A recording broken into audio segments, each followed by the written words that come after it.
seluruh pegawai negeri sipil yang hamil saya rumahkan.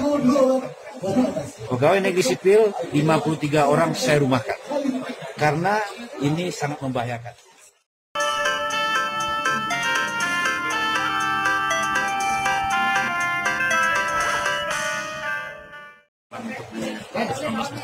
Jadi begini, yang pertama kita ada rapat evaluasi.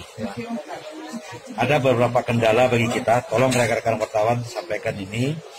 Karena rumah sakit Imam Mukhtar ini, ya kan, karena kewenangan provinsi. Sekarang hari ini ada lagi 9 pasien mau masuk. Ruang isolasi penuh.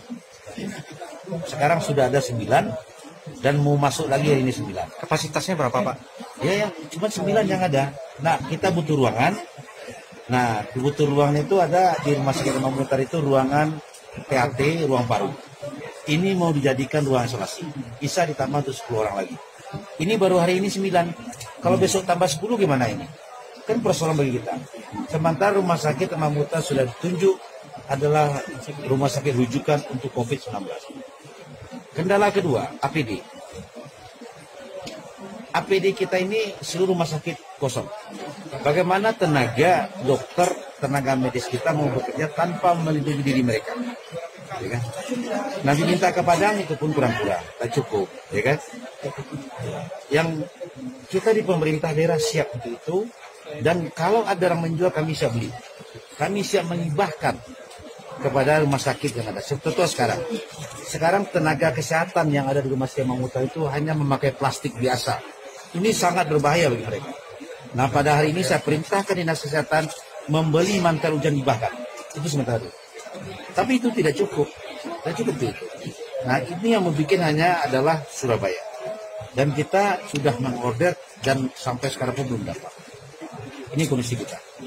Termasuk adalah saya sudah melihat dan memantau dan meminta data.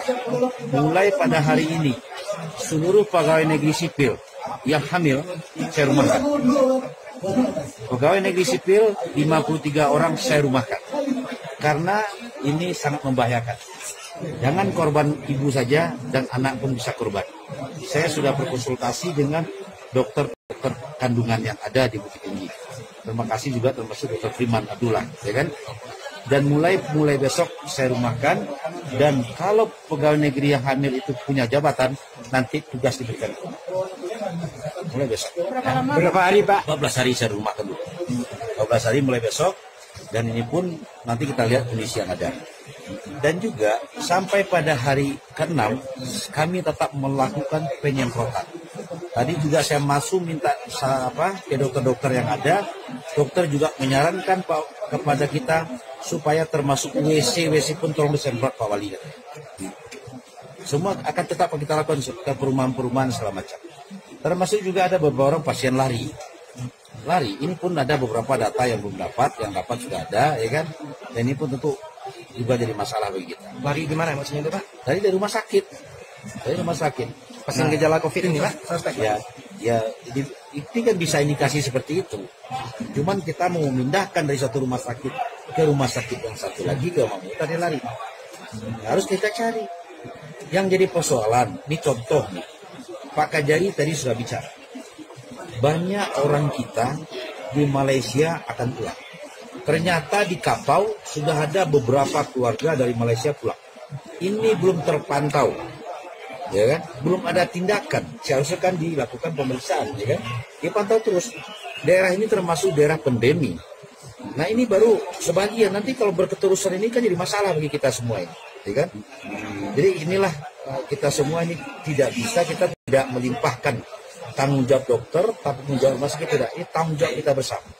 Dalam rangka bagaimana kejujuran kita semua masyarakat untuk kiranya melaporkan daripada masyarakat yang datang dari daerah pandemi. Jangan disepelekan ini sangat berbahaya. Sudah sekian orang dokter sendiri yang menangani, dia meninggal. Coba bayangkan. Dokter sendiri. Ini kita lihat secara nasional pertumbuhannya cepat. Kemarin sudah lebih 500 lebih. Yang meninggal 36. Tidak tahu kita diumumkan nanti sore. Bertambah terus. Ini dalam waktu 2 minggu. virus ini sesuai dengan kita ini berbulan-bulan akan terjadi di kita ini. Jadi memang kita di pemerintah dengan Prokopimda sangat serius masalah itu. Jangan sudah terjadi kita menyesal. Jadi tidak ada lagi ini tanggung jawab dokter dan rumah sakit, tidak.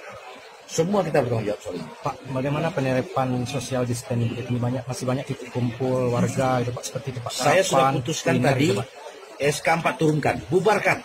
Akan dibubarkan. Pedagang-pedagang kuliner yang di sepanjang jalan itu gimana Pak? Ya nanti begini, kita lihat kondisinya. Kalau memang dia makan ya silakan. Tapi kalau untuk berkumpul-kumpul, duduk-duduk ya sudah tidak boleh lagi. Mulai nanti malam kita akan bubarkan kalau ada kegiatan tidak boleh lagi. Kalau warga kumpul di kafe gitu dibubarkan gitu Pak? Itu disuruh aja pulang. Kalau sudah makan sudah mau pulang. Kita lebih baik coba bayangkan tagline Amerika apa sekarang. Mau hidup di rumah, mau mati keluar. Coba bayangkan. Italia aja 500 satu hari meninggal. Kini kesadaran masyarakat, dan saya pun sudah putuskan tadi kita akan membuat stabilizer itu akan kita taruh di jalan-jalan atau di pasar. Saya perintah kesehatan dengan PU nanti bisa cuci tangan masyarakat kita di mana lewat. Ini pun kita lakukan. Nah mulai besok akan dikerjakan gitu. Ya kan? Iya Pak. Nah, masker nanti seolah nanti saya sudah minta 15.000 ke Surabaya sampai dapat. Kita ada punya stok sedikit di dinas kesehatan, kita bagi-bagi. Kita menganjurkan orang dagang-dagang di pasar itu pun itu harus pakai masker harusnya. Dan saya anjurkan soal masker, silahkan bikin masker di rumah pakai kain, ya. Dan itu bisa dicuci. Nah, jadi dibikin, tadi sudah tanya sama dokter, kalau kita kekurang masker, bikin dengan kain, ya. Dengan kain itu bisa dicuci. Pak Wali, yang di luar yang 9 memang ada yang masuk 9 lagi yang hari ini harus masuk. Dari dokter Dedi. Dari mana aja Pak? Nah nanti itu belum. Kalau pasien kami rahasiakan. Langkah-langkah kita di pemerintah untuk mengantisipasi, memutus mata-mata rantai ini. Gitu. Oh ya, saya selalu katakan ke Pak Gubernur karena ini kewenangan gubernur, kita mau katakan tindakan cepat dan terjadi juga ada tadi kekurangan AC segala macam. Saya bilang saya dorong ke rumah sakit Imam Mutar, pasangnya dulu 80 tak. Kami pun siap untuk anggaran itu. Ya, kita siap hibah-hibahkan lah kayak gitu kan. So bagaimanapun ya kita tidak memikir apa lagi, kita memikir umat, memikir manusia lagi kan. Kita pikirkan. Alat pemeriksaan positif dan negatif pun kan baru sampai di Jakarta dari Ponorogo. Kita pun sudah minta. Pak, itu barangkali dulu ya. Tanggapan Ombudsman Sumatera Barat mengingat pada pemerintah untuk meliburkan juga para guru-guru Pak. Ya begini, ya kita akan kaji karena begini. Guru-guru itu kan kalau dia di sekolah kan dia membagi tugas ke anak-anak, baik melalui WA dan segala macam, ya kan. Nah kalau guru-guru ini kita rumahkan, tentu guru-guru yang ada tak bisa berkoordinasi dia. Siapa sudah kan tidak bisa berkoordinasi dia kan. Ini pun tentu kita karena dia pegawai ya kan harus masuk dulu.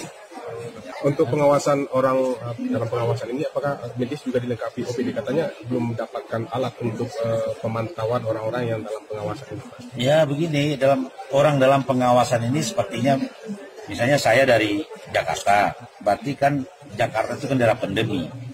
Nah, berarti saya dalam pengawasan. Nah pengawasan ini kan perlu dilakukan pengawasan, dicek kesehatan segala macam. Contoh, tukang yang ada di rumah sakit itu 126 orang. Kemarin kita cek suhunya padanya apa segala macam, kita tanya batuk apa tidak, ya kan? Tidak ada masalah. Tapi kita cek lagi nanti. Mungkin di saat itu dia sehat, kan bisa jadi terjadi dengan kondisi yang lain kan? Karena masa inkubasi itu 14 hari.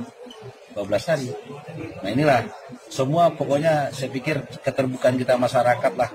Ya kan, kalau ada yang sakit cepat kita tanggapi dan kita sudah siapkan posko 24 jam, sudah siapkan ambulan dan perlu juga kelengkapan lainnya ya. Saya pikir kita pun harus berjarak 1 meter 2 meter. Tadi pun saya apel suruh jarak 1 meter 2 meter. Itu himbauan. Pak Wali, terkait dengan kondisi RSAM yang ada sekarang ini sudah dilaporkan ke gubernur atau gimana Pak Wali? Ya kondisi yang kan rapat kita sekarang ini. Nanti saya akan telepon. Nah, telepon dan juga Direktur Rumah Sakit Imam Mutar lagi rapat di Padang. So, sebelumnya sudah saya laporkan, kami minta tambah ruangan. Karena ruangan yang isolasi yang ada itu tidak cukup. Hari ini kata dokter Dedi 9 orang lagi mau masuk. Gimana cara Pak? Gerindra itu. Apakah kita biarkan terkapar begitu?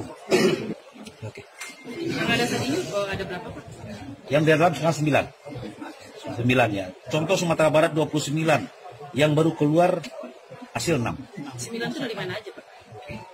Warga kota 5. Yang 5 sekarang warga kota Bukit Tinggi 5 orang, 4 orang dari, ada kiriman dari Padang 1 pasien ya karena Padang penuh, ada dari Agam.